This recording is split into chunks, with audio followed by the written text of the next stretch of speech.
Oh.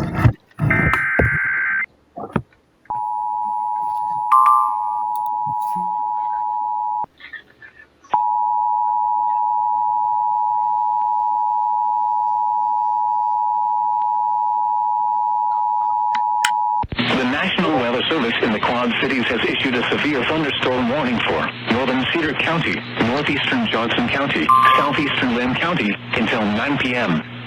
At 8:08 p.m., a severe thunderstorm was located over Mechanicsville, moving east at 35 miles an hour. Expected hazards include quarter-size hail. Damage to vehicles is expected.